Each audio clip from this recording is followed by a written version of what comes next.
Quick review of how to find domains of functions. You want to avoid two things in your domains that don't give you outputs when you put inputs in.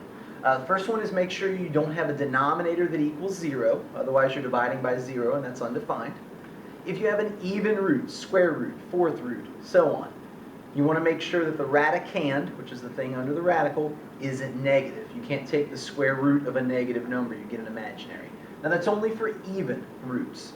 If you had an odd root, cube root for example, you could use any x value. Your domain would be all real numbers for that. Right, so a couple of examples that I have worked out here. We're going to find the domain of this function.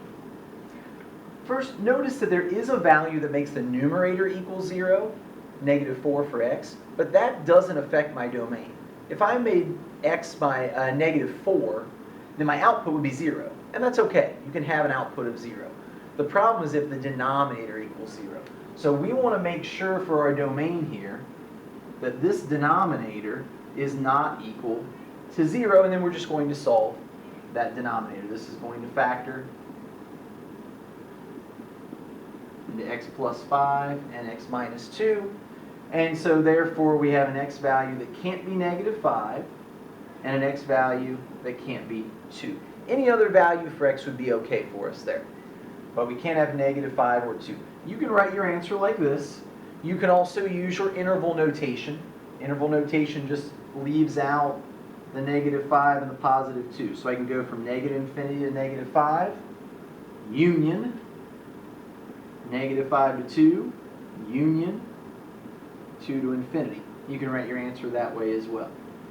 If it's a situation where you just are missing a couple of x values like this, you're probably going to see the answer written like this most commonly if you're checking in the back or seeing an answer on an ACT.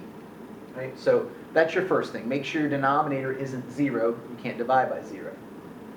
If we have an even root in g of x, an even root function here, the square root of x minus 4, the quantity x minus 4.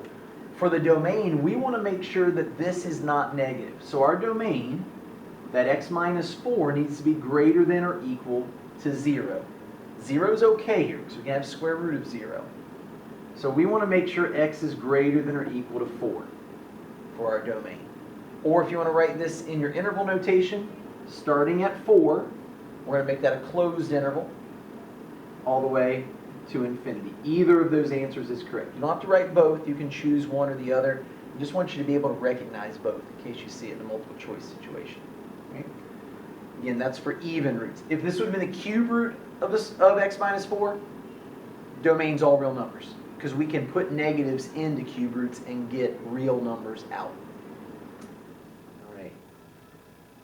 And then another square root problem here, but a situation where we have a quadratic there. So we have to figure out what would make x squared minus 8x plus 12 greater than or equal to 0. We need to keep that radicand 0 or greater. To solve a quadratic inequality, first step is solve the quadratic equation that goes with it. So factor down your quadratic, gives us x equals 6, x equals 2. That's not your entire answer. Those are just two possible x values. There's an entire interval of numbers, or maybe more than one interval of numbers, where we can plug those in for x and get real outputs. To determine where those are, we use these two values, 6 and 2, and we put those values on our number line. We're going to do what we call an interval test here. Now mark the number line off at 6 and at 2. We're going to test each of these intervals, and we're going to test what happens when we put in x values into this expression. And you can use the x squared minus 8x plus 12, or you can use the factored form, which I'll mention in a second. We just need to test one value in each interval. So looking less than 2, pick any value you want. 0 is a nice easy number to use. Let me test what's going on at 0. If I substitute 0 in for x, 0 squared minus 8 times 0 plus 12 is obviously 12. And it's not the 12 that I care about, it's the fact that 12 is positive. Because I can take the square root of a positive number and get a real answer. So I want 0 to be in my domain because I get positive outputs. every value in that interval will give you a positive output. You just have to test one value, and every other value in that interval will do the same thing. Now let's test a value between 2 and 6. Let's say I want to test 4.